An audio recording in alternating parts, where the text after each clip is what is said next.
Hello, everybody. Morning, afternoon.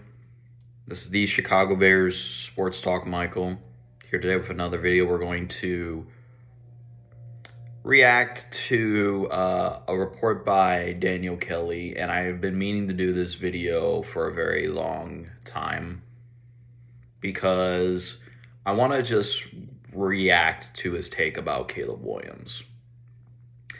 So he posted a tweet on January 4th, 2026. So I'm going to read it. It's on my screen. He tweeted it.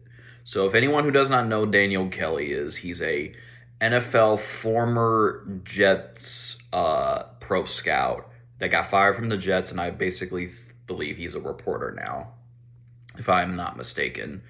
So he runs an account called First Round Mock. So he usually has wild takes. So I'm gonna go read one of the wild takes that he has about Caleb, and I want everyone to give him his opinions down in the comment section. Caleb Williams hasn't actually thrown for 3,730 yards this season. If y'all don't know, Caleb threw over 3,730 yards this season.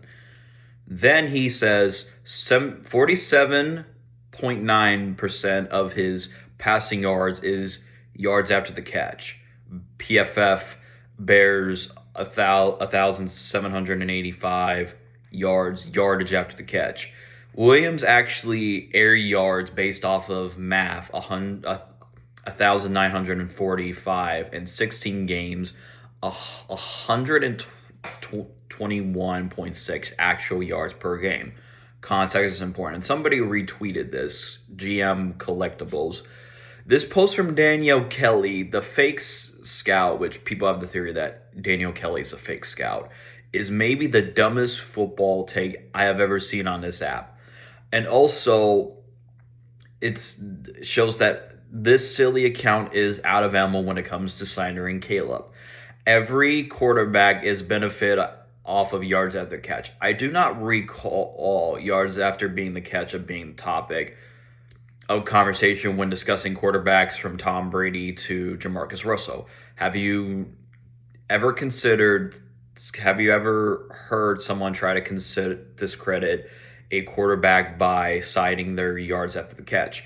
Moreover, even if we accept yards after the catch is a fair data point, Caleb is the eighth in the NFL in air yards. So actually, he's succeeding in a very area that you are trying to bring him down.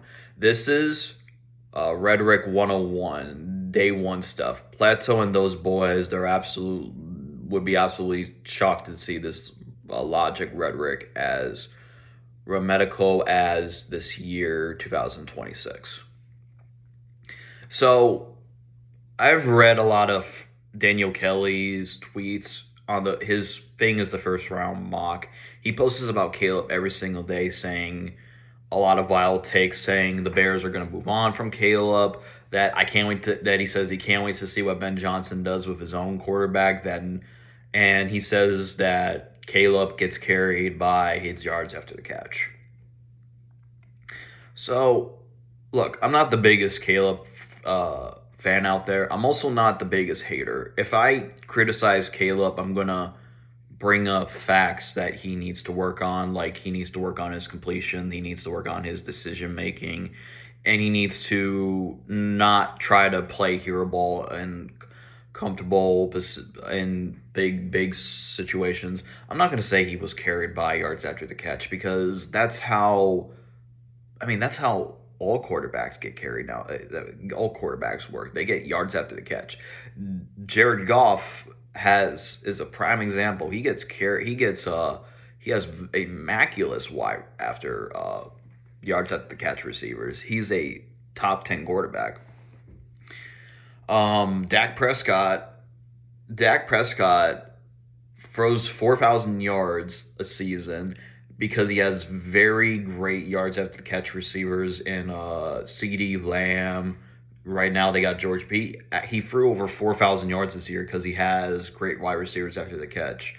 Jalen Hurts, who I don't think is a superstar level quarterback. I think he's above average. I think he's an average quarterback, but he had AJ Brown, Devontae Smith, so that's good yards after the catch. Either so what are we trying to do here? Quarterbacks and some you just here's what it comes down to. And what I'm understanding from Daniel Kelly's report, saying that, oh, because Caleb Williams doesn't throw 50-yard bombs every single play, just because he doesn't do that means that he's not actually a good quarterback. Now,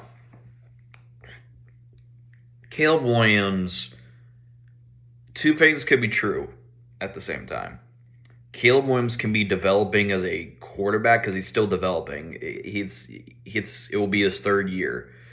And two, he may have good yards out of the catch receivers because, and I know I posted a community tab saying that, oh, DJ, that we don't know how Caleb's going to do without DJ Moore. Caleb still has good yards out of the catch receivers that if the system fits right, they could work because it all depends on the scheme. But looking at that report by Daniel Kelly, and there's more, he said, and take it for how you want it, he had Spencer Rattler.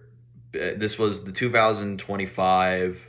No, was it 2024 was the year Caleb got drafted. There were three quarterbacks that he had in his top three. Spencer Rattler being number one, two Michael Penix, three Joe Milton. Those were his top three quarterbacks. So Daniel Kelly has the wildest takes, and if you can go on his Twitter, there's a lot. However, I don't agree with his take on, Caleb Williams being carried after yards after the catch, because at this point, a lot of quarterbacks get benefit off of yards after the catch receivers. That's how the NFL is now. Not every quarterback is going to be like Patrick Mahomes or Josh Allen and start throwing 50-yard bombs every single play. There's some quarterbacks that need weapons. There's some quarterbacks that don't need weapons. Caleb is a example of a quarterback that needs weapons around him at the moment. But that's it. That's all with today's video. I hope you all have a very wonderful day. Blessed day. God bless.